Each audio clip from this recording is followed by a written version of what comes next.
Welcome to another episode of The Cynical Writer. Today I thought I would talk about how I first became a writer, when I became interested in the subject, and all of that. Well, I didn't really want to become a writer until I was around 13 years old, which would have been in 2008, I think. And around that time, I was studying Edgar Allan Poe in school, and that was really the first time that I became interested in literature. Now, 8th grade was a horrible school year. I mean, it really was probably the toughest year of school that I ever had, for reasons that I'm not really going to go into right now. But the only good thing about it was that I was introduced to Edgar Allan Poe, and he really inspired me to become a writer. Now, for the next few years, though, I never really pursued writing seriously. I wrote down a few stories by hand, but nothing really came of it. I mean, no one read anything or anything like that. And then in 2011, I first attempted to write a novel. I wrote a novel called Mr. Green, and even today, Mr. Green remains my longest work. I mean, it really dragged on. Now, Mr. Green is a terrible book. I mean, basically, it's about a guy with a split personality disorder. His alter ego, so to speak, is a guy named Mr. Red. I mean, it was a horrible book. I mean, I disavow it, now. Now, Mr. Green isn't available anywhere, that you can get. I mean, I never showed it to anybody. But it was my first serious attempt at writing. And then after that, in 2012, I wrote a short story that I had a lot of confidence in, at the time at least, and I sent it to Alfred Hitchcock Mystery Magazine and several other magazines to see if they would take it. Of course, it was rejected. The content of the story, I think, was quite good, but the writing was a little rough around the edges. But what do you expect? I was 17, and I was still fairly inexperienced. And then in 2013, I wrote a novella called The Landlord, and I tried to get that published, and I must have sent queries to hundreds of literary agents.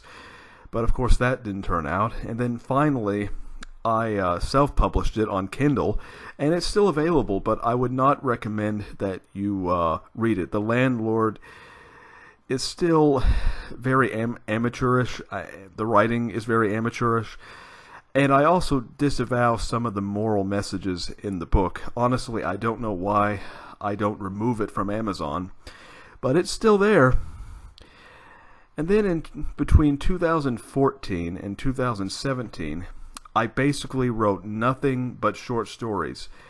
I must have written a total of 200 short stories, and I posted those stories online on various writing websites, and I got a lot of positive feedback.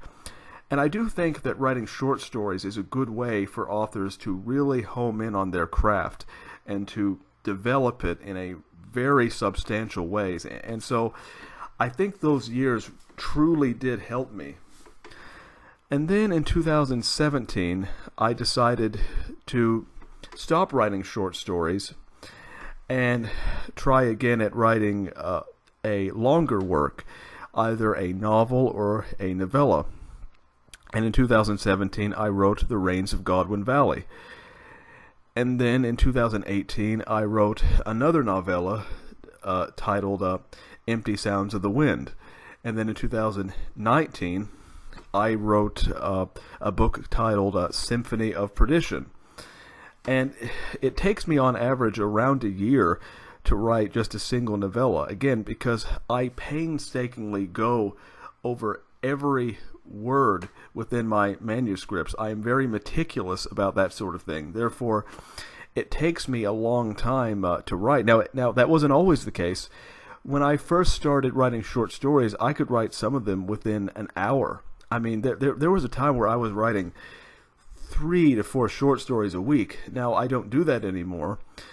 Now I'm very meticulous about my writing, and my writing has developed over time. If you go back and read some of my earlier work, my writing was very simplistic. It was not very descriptive at all, whereas now it is. So I've come a long way over the past really 12 years. I mean, I honestly can't believe it's been that long. And of course, I'm working on another book now, which should be finished by either the end of this year or the beginning of next year.